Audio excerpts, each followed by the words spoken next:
Selamat pagi Indonesia. Anda menyaksikan seputar Bali terkini pukul 10 WITA bersama saya Agung Nia. Masih banyak money changer yang beroperasi belum memiliki izin di daerah pariwisata yang banyak dikunjungi wisatawan. Saat ini diperkirakan 1.000 lebih money changer ilegal yang beroperasi di daerah pariwisata di Bali. Menurut Kepala Divisi Penindakan Money Changer Ilegal Inengah Putu Pasek, saat ini masih banyak money changer yang belum mengantongi izin beroperasi di tempat-tempat wisata di Bali.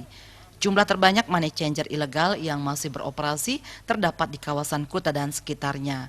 Selaku Kepala Divisi Penindakan Money Changer Ilegal, sebenarnya pihaknya sudah secara rutin melakukan sosialisasi di lapangan terkait usaha money changer tersebut, namun sampai kini ratusan usaha falas tak berizin ini masih tetap melakukan kegiatannya.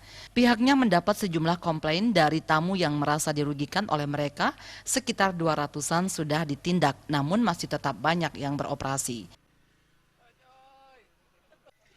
Kalau memang ada kaitannya dengan money changer ilegal, kalau memang saya dapat rekomendasi dari Bank Indonesia maupun dari pengurus kita, ya saya tindak. Memang itu tugas saya. Dimanapun ada money changer ilegal di Bali, saya tindak itu. Bisa juga ditutup, bisa saya bekukan. Kalau memang dia melanggar secara hukum, saya tindak dengan hukum. Berkaitan dengan polisi. Kalau money changer ilegal, saya rasa jarang pakai izin itu udah ada. Yang saya sarankan pada rekan-rekan, karena Bali ini kan penghidupannya kan di pariwisata ya. Nah, kalau bisa, marilah kita jaga pariwisata ini biar generasi kita lebih gampang untuk cari makan. Kalau memang tanah yang kita pijak ini kita sendiri yang merusak, untuk kedepannya kalau sampai wisatawan mancanegara tidak mau datang ke Bali, anak-anak kita mau makan apa itu? Kan begitu. Bukan orang Bali, orang luar dari Bali kok banyak cari kerja di Bali. Nah, mari kita jaga Bali ini biar tetap aman, damai, tidak ada penipuan. Kan begitu.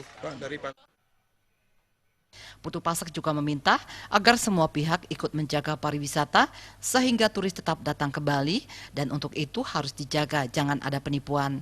Pasek juga mengaku tak bisa banyak berbuat terhadap money changer ilegal ini karena kewenangan ada di tangan pemerintah. Gus Ngurah, Bali TV. Kami akan kembali di seputar Bali terkini 1 jam mendatang. Selamat pagi dan sampai jumpa.